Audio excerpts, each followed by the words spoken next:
And welcome to the After Hours show at the Autonomous Collective. My name is Joe in Norway. I'll be your fry cook this evening. I'm joined by my co-host, our resident scholar, Ann Lee. She's a college professor and a community member at the Daily Kos. She's a member of the National Council of Independent Scholars and is a contributor to the book, The Political Economy of Art, Making the Nation of Culture. Evening, Ann. Hey there. Hey there. Howdy. Looks like a delicious spread tonight. Yes, well, we're sticking to the our subcontinent bean theme. I'll be doing samosa. We've had requests in the audience for samosa for a long time, and it's been a couple years since I made them last. I thought, so samosa, for anyone who doesn't know, they're stuffed, a fried pastry stuffed with a cooked vegetable or meat. And the samosa is from Hindustani, or otherwise known as sambusak in Arabic, or sanbosag in Persian. So the samosa came from the Middle East around 1300, so or 10th and 13th centuries, and was introduced to India by Middle Eastern chefs around that time, and it became quite popular, big street food. Kind of a pain in the ass to make, so I don't think I can achieve our under-hour cookings. We're gonna optimize a little here. So what I'm gonna do is make the pastry, the dough, and that's a combination. What I make is a combination of flour, white flour, wheat, and besan or ground flour or otherwise known as chickpea flour. That's a bit more nutty flavor, a little different texture to the dough. Still experimenting with that. And we traditionally add Ajuan or lovage seeds. They have a kind of, they're like thyme flavor concentrated, and I absolutely do not really enjoy it. So I add Nigella. Now, since we're frying something, Nigella are not actually very pragmatic because they're quite thick, a little thicker than the lovage. Well, they're almost about the same. But it can, as you're rolling it out, I have to be careful not to pop holes in the dough, otherwise the oil will get in and screw things up. So we got to be a little careful, but you use any variation of the seeds or both to season the dough. And don't count me on this, but I imagine the astringency from the Ajuan, that's why they're used to help cut in the fat, possibly. I'm not sure. Yeah. Plus, there's lots of the Ayurvedic ingredients that are used throughout the cooking. So I'll mix the flours with oil, and the seeds, and you kind of make it into a sandy mixture. And then we add water to it, salt in the water. And with the magic of food show preparation, I magically already created some. So we won't have the time to rest the dough, but I've already done that by the magic of time, and we've got the dough waiting here to roll out. I've got potatoes and carrots that I boiled. So you basically, any leftover vegetables you have, you could kind of throw together, make a little spice mix. You grind up some coriander seed, some chili, ginger, allspice, garam masala, whatever you would like. Just mix it a little bit, and should be into something along these lines. This is ground mashed potatoes and carrots, peas, and a little various kinds of seasoning, like I mentioned. So we'll be filling Nice. the pastry with this. And let's hope I remember how to fold them correctly. To garnish the samosa, I'll be making pickled cashew mint chutney, but really cilantro or coriander cashew chutney with just a hint of mint, because I'm not such a fan myself. But so we'll do mostly cilantro and cashew. What's special about these? Instead of using yogurt, since we're all vegetarian on this show, this is cashew that has been soaking in our pickled jalapeno butt squash pickles. So this is the juice of the ferment from those pickles that these have been sitting in. So we'll give a sort of a little zing to it in place of the yogurt. So we're making cashew yogurt, spicy cashew yogurt chutney. That's what I've got going on this evenings. Yum. How are things on your side of the pond? Cold still, up and down. The nation has just had some interesting news. Trump lost his little defamation trial, so-called Carol 1. He's lost $83.1 million, $65 million punitive damages for defaming again, the second Now, time. has he had that cash on hand prior to this? I hear you. I think he's always had cash on hand. But he brags about it, and so he bragged, whatever it was, last week or 2 weeks ago, that he had $400 million cash on hand. So I think that also probably, they played that for the jury, and I think that weighed into it. And the interesting things, aside from the judge protecting the anonymity of the jurors, there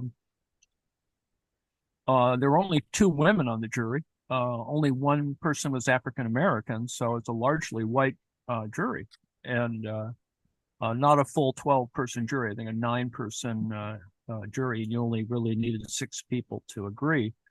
But they only deliberated 3 hours. And is that because he threw a tantrum in the middle and stomped out? No, but he did throw a tantrum during the closing arguments of the defense, and wandered back in, and he made a sort of big deal of it. And then he wandered back in, but the judge then, for the jury instructions, locked the courtroom so he couldn't storm out a second time. So that was, I mean, they locked him in, basically. Well, he told the judge, Judge Kaplan told the bailiffs to lock the doors. So the mainstream media networks, the network media, sort of suggested that these were all good rules to follow in future jury proceedings with Trump. With him. So that's a good thing. In a couple of days, we're going to have some sort of result, I think, on the immunity I don't keep quite the close legal track of these things, but we will have some future decisions. But I like the idea that he's now on the hook for $83.3 million, which is close to what per person Giuliani had to give up in his defamation trial for the two election workers. Now, this is a DC trial. That was a DC trial, but this was for the Georgia case, so it has those elements in it.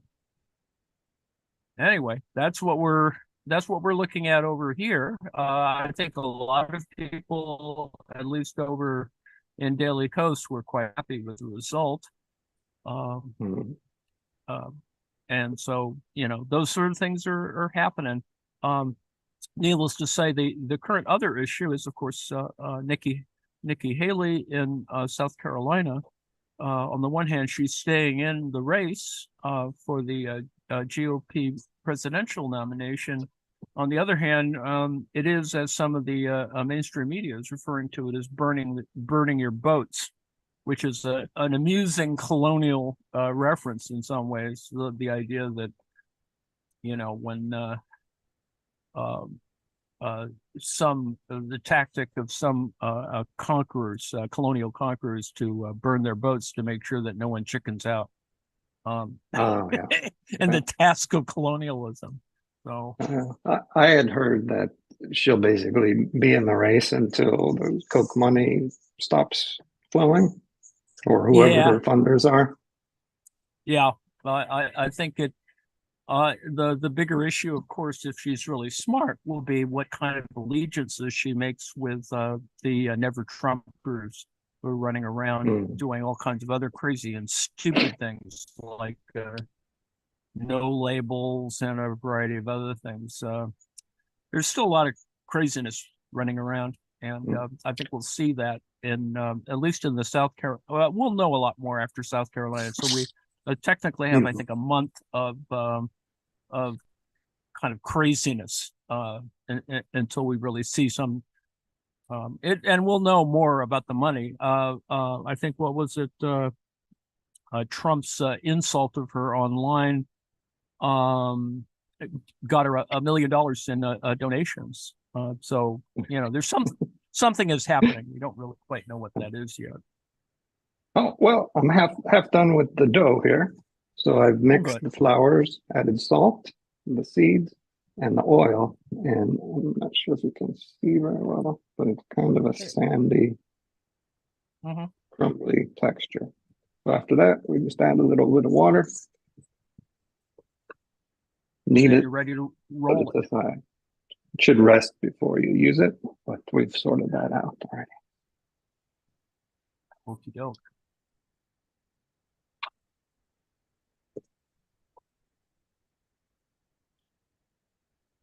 So the other issue was the criminal court ruling, or it's not technically a ruling on the genocide. It's recommendation. Yes.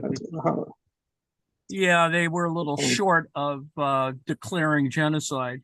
I don't know quite that much about. I haven't been following that because I was distracted by Trump. But yes, that's kind of what they did this morning, or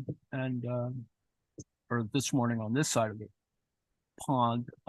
So it, on the one hand, they were sort of following the rules. On the other hand, whether this does anything for actually putting pressure on Israel, who may be supposedly declaring a 2-week pause, but I have no idea what that's going to happen. What's happening there? There's a lot of things going on.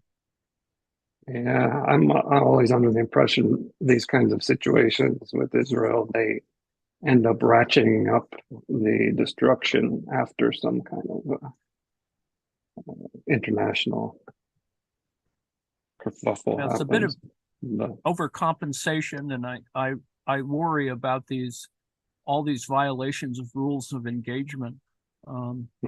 Especially since you're watching video of people holding up white flags and truly are not armed, and they get shot.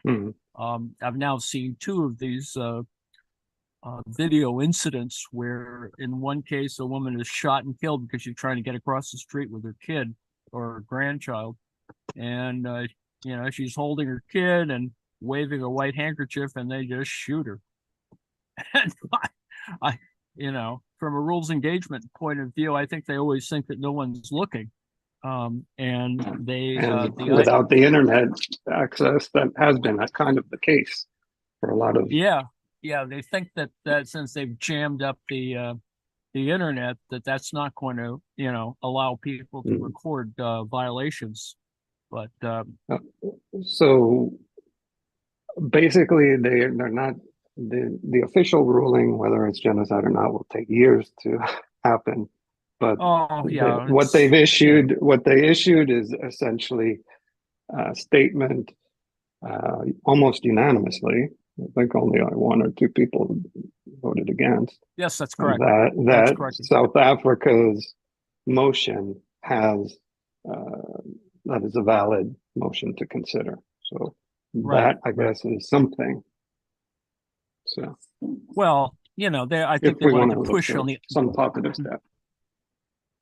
Well, it cuts both ways. Some people pointing out that the irony of South Africa making these kinds of claims, considering how long apartheid lasted. So there's a lot of ways to cut that, unfortunately. I think we'll see a little bit more subsequently, but the reality, of course, on the ground is, whether humanitarian aid is or isn't going to get there. And whether we're going to have more of these sort of really wacky violations. Well, nice. The doughs come together. We'll just let this rest. Maybe roll it out tomorrow, and then start to roll out our pre-made dough. So that's the first step. Super simple, straightforward. Now the real work comes in. I suppose you've got an update on Ukraine for us. Yeah, let me get the screen share sort of working here.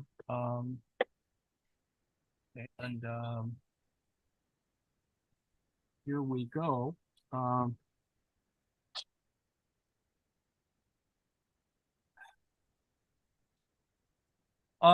It is still ultimately about logistics and resources. There was a major strike far behind the lines in Russia. It's a Ukrainian drone, the Ukrainian-built drone, in fact. I think that's one of the claims of it, and it's a 200 nautical mile approach, which is interesting only because this says something about Russian air defense not being able to track such a vehicle, which is interesting. I mean, that's pretty significant. It doesn't mean to say that Ukrainians are always are launching things from such a distance, but there is whatever is going on, whatever measures they're using, they're managing to strike with relative frequency the ports on the Black Sea, southern Russian coast, down near, actually down here where Putin has his little dacha. Anyway, so a refinery got hit, and these are relatively spectacular and relatively low-cost attacks. Needless to say, what we get in video coverage is a lot of Ukrainian drones primarily. I mean, there are some Russian drone attacks that come back and are killing Ukrainian soldiers, but the majority of videos available tends to have Ukrainian drones of a variety of types dropping ordnance on Russian vehicles and troops, usually in trenches. And it's pretty sad to watch. In other advanced news, the Germans are going to transfer 6. These are fairly old. You may remember these. I think these are the same copters that were the same type of helicopter that was used in the failed Jimmy Carter rescue attempt on the Iranian hostages. These are Sea King, Sikorsky Sea King helicopters. There are 6 of them that the Germans are going to transfer. Even though they're very old, more helicopters is better. And these are, of course, of a variety that can do not only anti-submarine warfare, which is very interesting, only because Ukrainians have no subs. Russians have about 4 or 6 diesel subs sitting in the Black Sea, and it will be interesting to see if any of that capability is going to be used. If anything, they're simply used for troop carrying, since the more aircraft, the better. Particularly since you have essentially 500,000 troops being engaged in this particular peculiar little war. This is what the battlefield situation looked like a couple of days ago. It doesn't appear to change very much, and you can see the little arrows there. There's a lot of focus on the eastern side, or the western portion of Donbass, and as I mentioned last week, Putin's goal is to take, to create Nova Russia, and it's still not going to happen. I think there's just going to be a lot of interference, and of course, continued warfare. It'll probably be not very safe for the next couple of years to take your vacation down in the Crimea. I wanted to include this little graph of from earlier in the year of Russian oil export geography, just simply to give you a sense that, it is about fossil fuels still, and that pipelines and stuff go across Russia, and it is a big country considering whatever it is, 8 or 9 time zones. And so there's a lot of stuff going on still.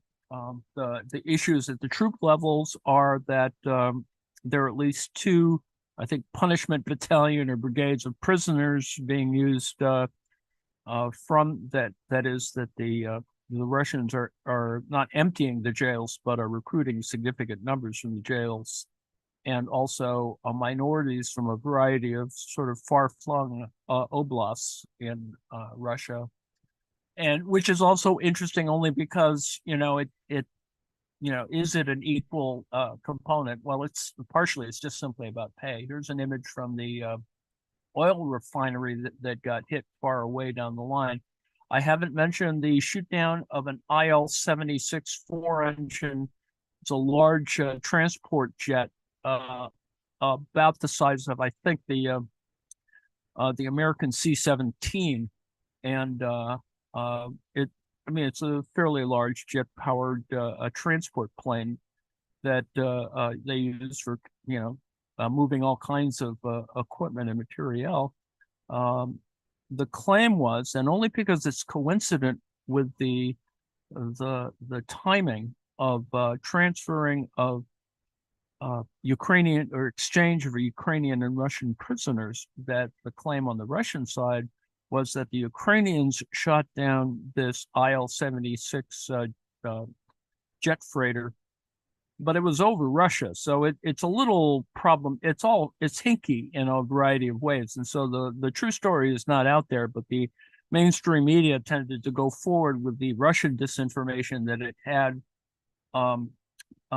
Ukrainian prisoners, and that the Ukrainians shot down their own prisoners, and they've been spinning it in that kind of direction.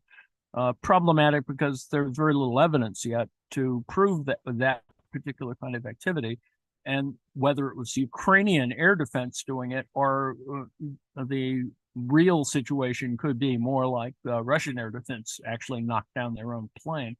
So this has not been clear yet, and so it's a big disinformation war on that particular issue. Speaking of disinformation, Vladimir Putin, he declared that the agreement, going back to Secretary Seward during the Lincoln administration, purchasing of Alaska from Russia was illegal. So therefore, the Russian claims have reemerged for Alaska, the state of Alaska. So Now, what's weirder, of course, is that from a disinformation point of view, and for the Russian support of the GOP, there are some backbenchers in the House GOP House who have actually mentioned, that there might be a desire to sell Russia back to the Russians, which is absurd and stupid and will not happen. I mean, it's just sort of the strangest impossibility. On the other hand, if they try and take it, that's sort of that's going to be an interesting little battle, considering how close they are. The Bering Straits, and then going back to the original, the one of the only true invasions of the so-called continental United States, or American territories, was on the Aleutian Islands, aside from Hawaii. It was a fairly heavy duty situation, Japanese occupation of several islands at the end of the Aleutian chain. So anyway, that's a current thing. It's probably getting a little more spin in different places. Not very important from the American point of view, because brushing it off is sort of stupid. Although the price, when you use it in current dollars, I think it's only 150 million for all of Alaska, which is a pretty good deal in current dollars. Anyway, this is how the in the Donetsk, in the Donbass, the focus is still on Avdiivka, as always. We talk about it every week. There's this kind of, well, I don't know if you want to call it salient. There's this kind of little space here that shows certain tactical changes. Not many, but people are dying. There's a variety of assaults, human wave assaults in the north part of this area. There is a southern attempt, and there's like a little area here, a little nub, where it appears as if Russians are currently trying to assault the city itself, which hasn't happened that much. They've usually been working on the periphery, where there's a slag heap that we've been talking about for several weeks up here, and you can see there's some activity up here, but there's a slight little activity down here on the south, and they were saying that they're willing to, or that they may attempt a kind of house-to-house movement through, and that it depends whether the Ukrainians are going to fight them for that. I don't think that's going to happen. The Ukrainians tend not to do that kind of fighting. I mean, they're quite capable to do it, but I think it is the issue of, if you have enough troops to sort of waste on this kind of activity, the losses are somewhat rationalizable. But as I've said before, the reality of this situation in this region is that you're really close to one of the largest cities in Ukraine, a significant industrial city that is not going to be taken over by any large force. It's very, very complicated. So most of the battles have been done in rural areas or in suburban areas at best. And of course, there's a big international the Donetsk International is right here, the site of a fairly famous battle at the beginning of the war. This is a different view of the same space, and you can see, if you think about it differently, this is the Russian view of it. The other one was the Ukrainian view of it. So you can see what people think about in terms of the disposition of space. Here's a Russian view of what the battle space looks like. Here's one by Chuck Farrar, speaking of SEAL Team 6. This is what you can see, some of the areas of concentration of what's being fought over relative to this very small area that is fairly industrialized. It's an industrial city in the gateway.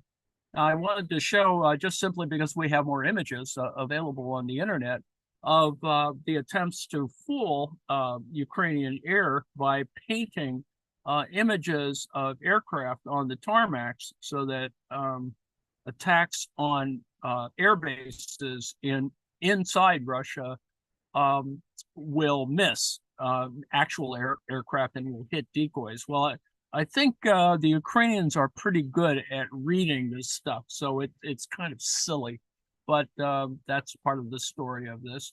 You can see on a Russian-style map about the in the Bakhmut area of where the clashes are happening along the region. So this is what the war is about. And I'm going to talk about tea in a second, but I'm going to come back to your friend and mine, Joe.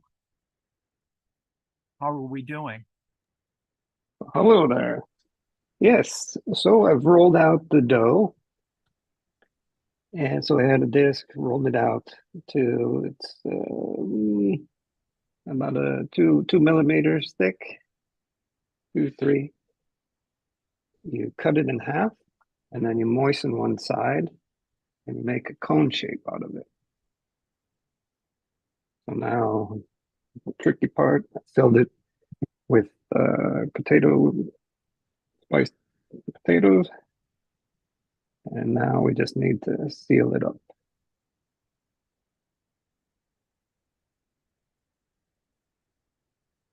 I'm trying to achieve they should be able to freestand on their own like this. But since we're using a kind of shallow wok, a tiny wok, I'm gonna have to be a little more space conscious. So we're just gonna. How are you sealing that? Do you put a little liquid in and then squeeze it, or? Yep. So I moisten the edge where we're gonna overlap. I'll do another one, but I just want to get these going so we got a little time. We'll try to get as much of the air out. Generally, they're supposed to stand like that. So now I've got 3 done. What we're going to do is slowly warm. The trick with samosa is that you need to slowly heat them. You're using a vegetable oil there? This is a sunflower. Yeah, this one is sunflower oil. But you can use corn oil, peanut oil, what have you. Canola oil, anyone? So the trick is slowly bring them up to heat so that it warms the insides. This will allow you to not burn them. Since the dough is a bit thick, it takes about 10 to 15 minutes for them to get to the point where they're going to crisp up. So it's on low now. We'll leave this for 10 or 15 minutes and then crank up the heat at the end, and then that'll give us our crispy samosa. Like I was going to And ask as a side. Oh, go ahead. Sorry.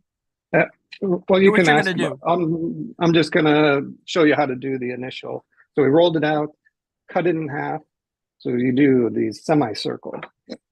Take some water or wheat paste. I usually just add the water and then rub it a bit until it gets creamy. And then you can do it around all the edges. You were going to ask?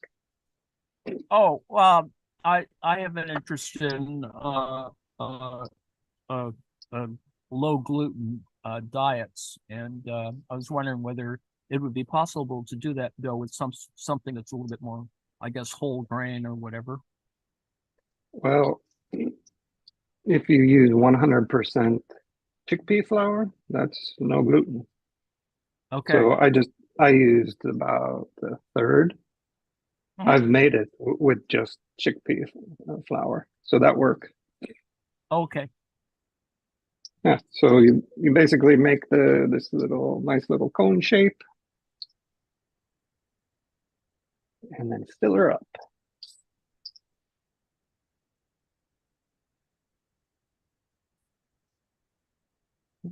Okay. And the trick is, of course, to not fill it too full. Otherwise, you're gonna burst, make a mess.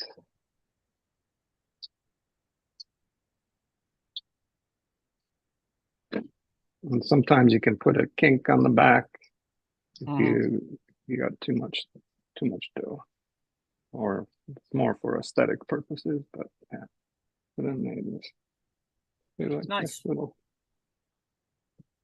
I'll just flatten it out so that it doesn't stick out in the frying. Make sure it's all sealed so I don't have the explosion. Slider in. So what temperature we thinking about in terms of the oil? Well, you do it on low temperature, so it depends on your stove. So you slowly heat it up. So it was off, and then I turned it on 4 on my settings, which is the electric top. Now I've switched to 7, and then at the end I'll crank it up to 8. I don't have the temperature number. But, anywhere from 6 to 7 is proper frying. But it's going to take, since we have so much oil, it's going to take a while. Yeah. We'll just leave these here for 10 or 15 minutes, and then I'll be back. I'll start to get started on the chutney. And Yoki. let you Let to me. the ranting. You got a rant? Well, I do have a rant today, and my little rant is actually a continuation of what this will probably have, if anyone's watching, give people a sense of what we actually do around here in the Autonomous Collective. We were fighting last night about the difference between cookies and biscuits, and but it sort of verged into a thing that I'm putting up on Daily Post in a couple of minutes on putting salt in your tea. And an article in the New York Times caused trouble. And as one of our folks here, one of our community members, Lane, mentioned that it may have broken the internet, or at least broke Twitter yesterday on the United States Embassy in London expressing the view that following on this sort of little article on the proper way to make and drink tea, is that it was still possible to make your tea water in a microwave. So anyway, apparently the U.S. Embassy decided they would get in the act and follow up on the New York Times did an article about with a American chemistry professor who has presented the ideal, from a chemistry point of view, the perfect cup of tea. And it, of course, with predictable punning, created a little kerfuffle with Brits. And so I think there was a interchange among at least some cultural attaches. I think we've had enough of experts. Thank you very much. But Wayne, adding a pinch of you mean to salt tell me to you tea. don't season your tea over there? Well, some of us, grow up without putting any kind of condiments in our tea, and even those of us who do put it in sometimes screw up on whether we put the milk in first or last. The temperatures, there's all kinds of connoisseurship, but perhaps the simplest way is simply to heat the damn water up and then put a bag in. But there's even laws and rules about that, and the British have made quite a deal about it. And whereas Americans are probably less finicky about these things. After all, we don't have tea time. Well, I think we gave that up when we initiated armed struggle and threw out the Tories.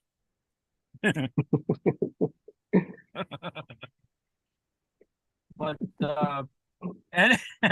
anyway, I'm not really going to rant about this. My preference in tea is ones that generate a little bit caffeine. Even though I'm presently drinking oolong with no caffeine in it, but there is a classist, that is a class set of relations with tea drinking. Although cups of tea are a more standard, builder's drink, as they say I suppose in the UK. Um, big big bags of English tea, breakfast tea. There's a very kind of standard kind of base sort of tea that is used. Well, a But builder's brew has a minimum of 6 sugars in it. Minimum. we still have a lot to learn.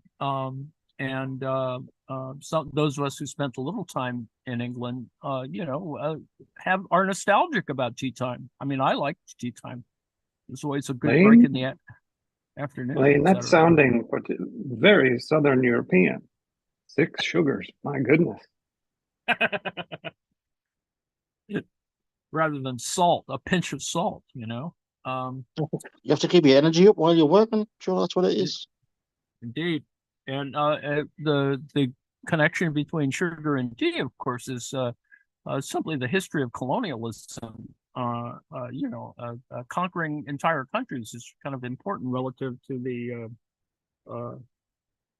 taking of tea and sugar from colonial powers, colonial lands. In my little article, I'm going to talk about how the daughter of Portugal's King John IV made tea popular in England. Talk a little bit about colonialism. There's a new book by Andrew Liu, who's an assistant professor at Villanova. I assume this is his tenure book, and he talks about the history of tea, and it's actually less about the drink and more about the labor relations in India and China, and it's really it's a pretty good book in terms of describing the relations between those who import and export the tea relative to the port cities, and those who organize the land and work, and that it had that same kind of colonial division between those who sort of organize the work and try and pay for it in a way that you can get surplus value and all that other sort of stuff. So it is a significant part of British history. The rise of tea and sugar as a power duo was a boon for British government coffers. By the mid-1700s, tea imports accounted for 1/10 of overall tax income. That's pretty significant relative to the customs system. And the same goes for sugar. In the 1760s, the annual duties on sugar imports were enough to maintain all ships in the Navy. Those tea and sugar monies helped supply the British Navy with better foodstuffs. And that Navy was key to spreading British might across the globe. It's this dominance of the British Navy that allows Britain to become the major colonial power in the 19th century, having lost to an American-French alliance in the late 18th century. Anyway, so much for democracy versus monarchy. And so, there's a tremendous kind of cultural literature for the organization of tea making and drinking, which does go back in Asian history or Chinese history, and modified and perhaps even more intensified by Japanese versions. So the Japanese versions of such rituals are much more intense. But needless to say, it is about the pinch of salt. This article in the New York Times of a couple of days ago, and that the reason for putting the salt in is, of course, to reduce bitterness. And there are precedents for putting salt in tea. The Tibetans do that for their tea, for example. And there are other tips that Professor Frankel has given. One of the more important ones is not heating water in the microwave, which does seem actually quite criminal relative to just thinking about it. But as she says, a white film can form if you do this in the microwave. Tea scum, like the scum in your bathtub, which that analogy alone is bad enough, making a less scented, less tasty cup of tea. But it's not too late to rescue even a disaster like scummy tea. A little lemon will get rid of it, she advised. Her second key tip is to dunk your tea bag up and down, which makes better contact between solvent and tea leaves. So anyway, my little rant is simply that we started with this the other night, and we verged into an argument between biscuits and cookies, and it went south from there. But whereupon we're all quite confused now about what a cookie is and what a biscuit is, and we're not confused over here on our side of the pond, but it's pretty clear that others are. John, you had a comment? Yes, just a follow-up to an earlier story you had. I was wondering if you're aware that President Macron has declared that the Louisiana Purchase was illegal, which Well, I think would be good for the country. You know, I think so too. Yeah, vastly improve the cuisine in the Midwest. Oh, indeed, indeed. They would get Escoffier cooking, if nothing else, from a historical, revisionist point of view. That might do well, considering how there is a tendency towards thick gravy and, as it were, biscuits in that particular part of the country. This is how we bring all these topics together, you see. How do you say shit on a shingle en français? That it's interesting that people want to create these kinds of legal problems, or else, it's simply propaganda, but it's amusing to see them exist at that level.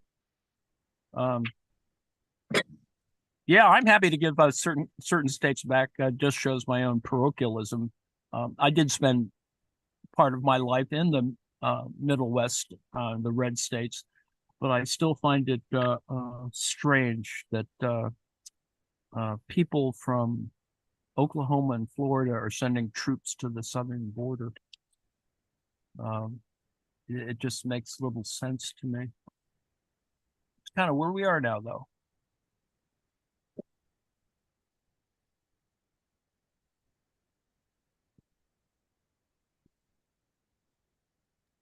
Well, I would find it amusing to tell certain residents of Texas that they are now French citizens.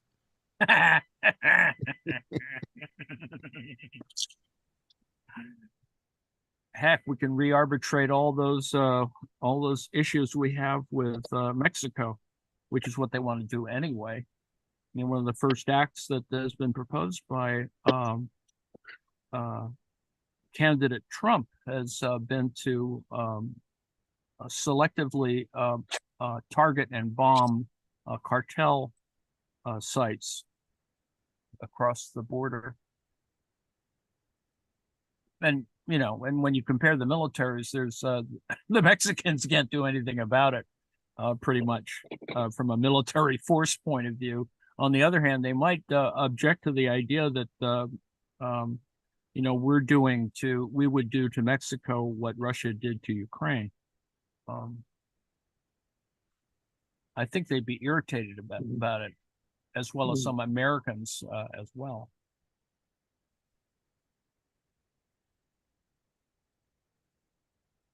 But that's just me.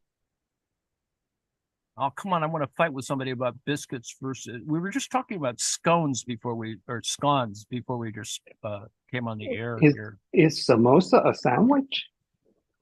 Ooh. Well, is it a turnover or is it a dumpling? Popover? Or is it a hot pocket? Ooh. Ooh. It's a fried pasty.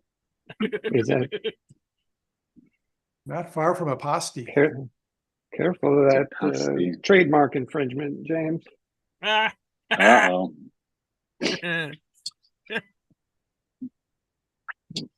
The portion of this program is sponsored by.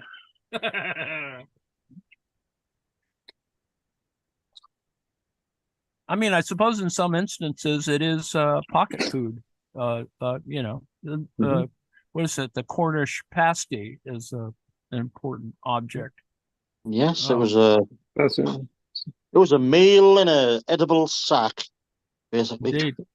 Self-contained sandwich. Yes.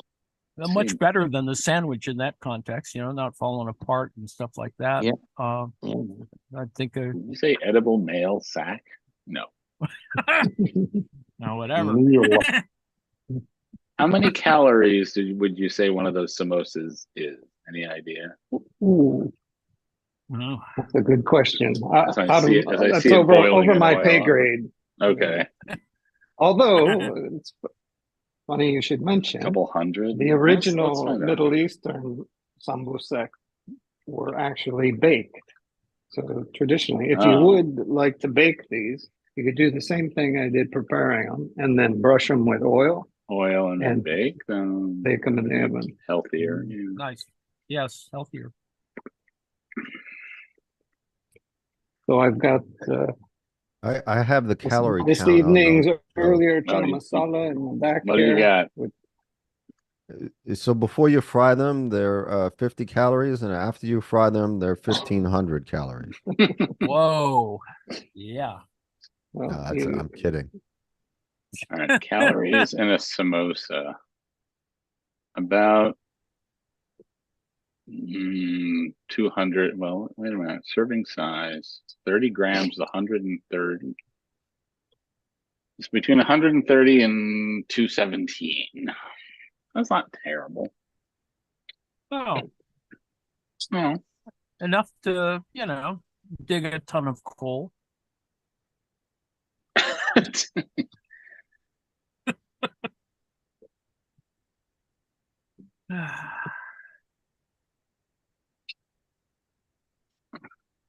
They look lovely.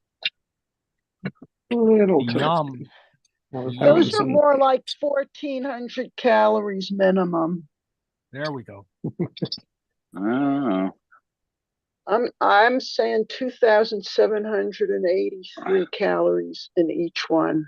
nutrition. Let's see. Well, let me check with the front of the room. I mean, front of the house. I have to check how many servings we need to plate here. So one moment, It please. looks like 261 is the highest I've gotten. I don't think they're that bad. It's a very even coat. It is. Very nice. It's a lovely color. I'm hungry. Makes me want to run down to Lower Manhattan and go to one of the Indian restaurants. They make a kind of this that is meat versions, and they're not in wide varieties, but they're cheap if nothing else. Those are Talking keema, about usually lamb, minced lamb. Is that the ones you're talking about? Yeah. Yeah. well, there's also and then there's the Jamaican patties, which is basically Mm-hmm. similar. Oh, yeah. They have those in New York. There's a vegetable version that's so good. Comfort food. Yeah, it's definitely comfort food. It's great on the run food. That's the other value. It's like you can eat it anywhere. Portable. I've got two kinds of chutney topping for it. This is a modified version of my Dutch friend's apple molasses, I guess you call it. Apple molasses. So it's a reduction of apples that turns into thin paste, and the Dutch spread it on bread and whatnot. It's you could think of it as Northern European tamarind. So it has the same flavor profile as tamarind, and I've added a number of spices: cumin, allspice, and red chili to it.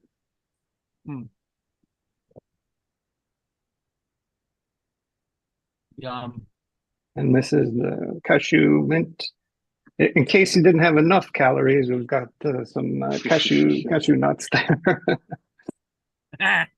Looks good too. Voila. Cut samosa. Panama salad. Cut samosa.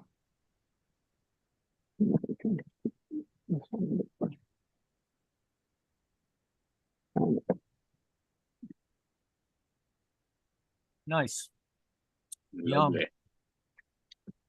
Yum, yum.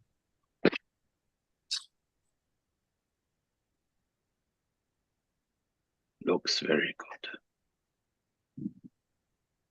Delish-ish. Yeah, we don't really have a wide range of apple butter opportunities.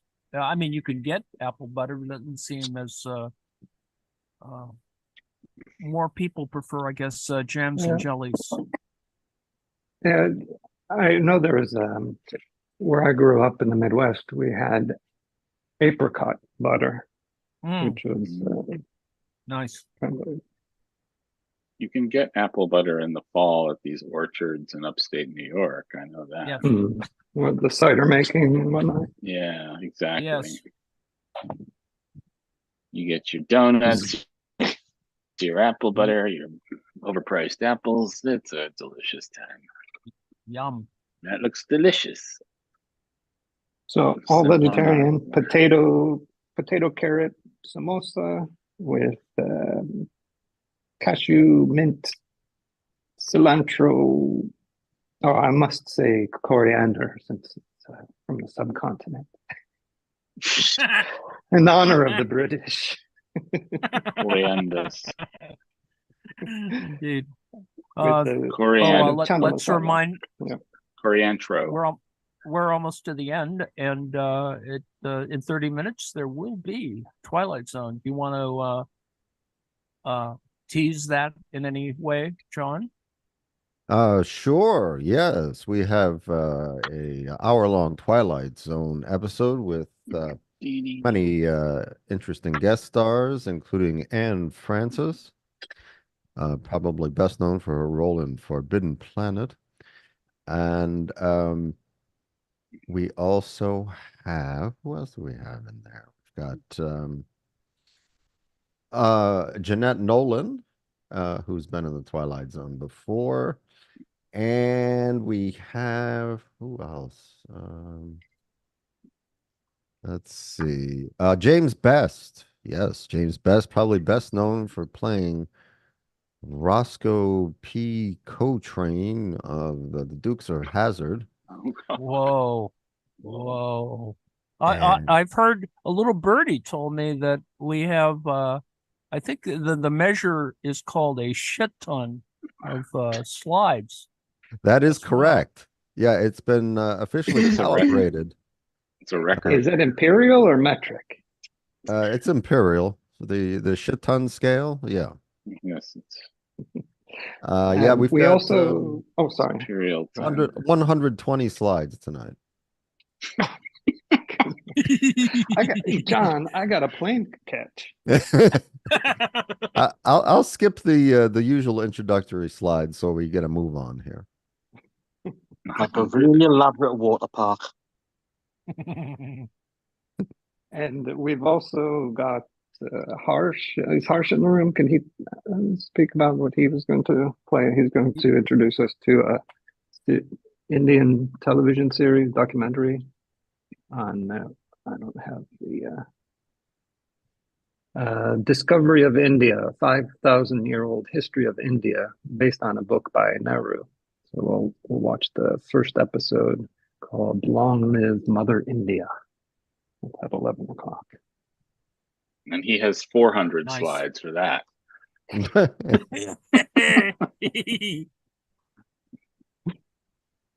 it is covering 5,000 years, there's a lot to cover.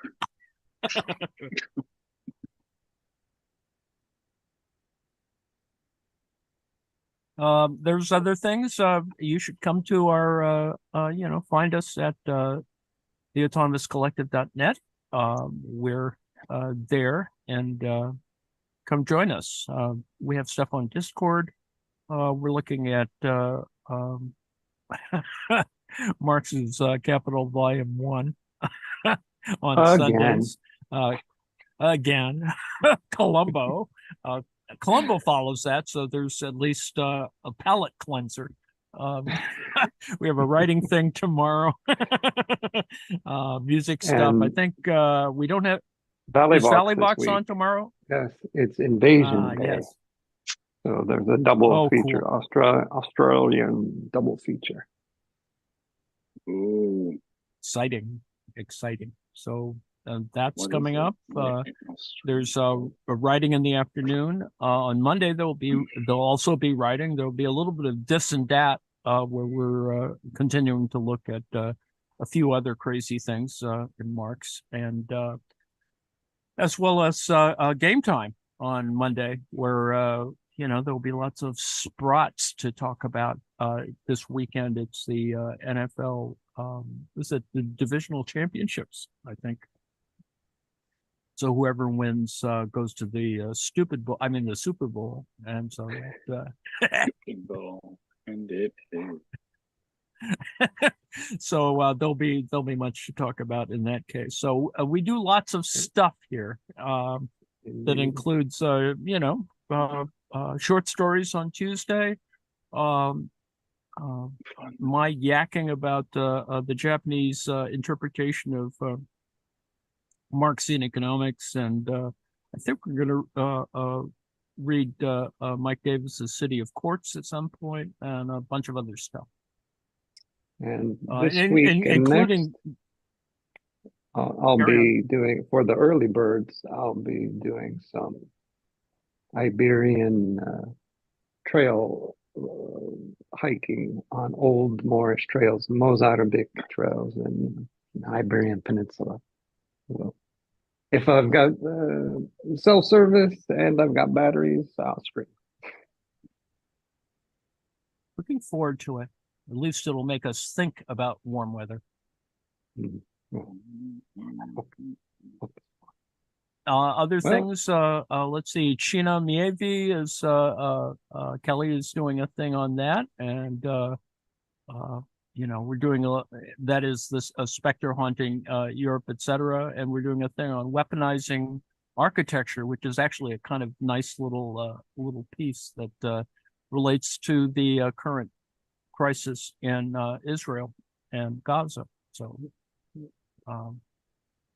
we did finish reading Old Gods, New Enigmas, so I think we're going to move on to, as I said, City of Quartz or something else, just in terms of other kinds of reading. So we got a lot going, and you can join us and maybe do your own stuff here. We like doing it as a creative thing. It's not just us hanging out and arguing about salt in your tea or biscuits versus cookies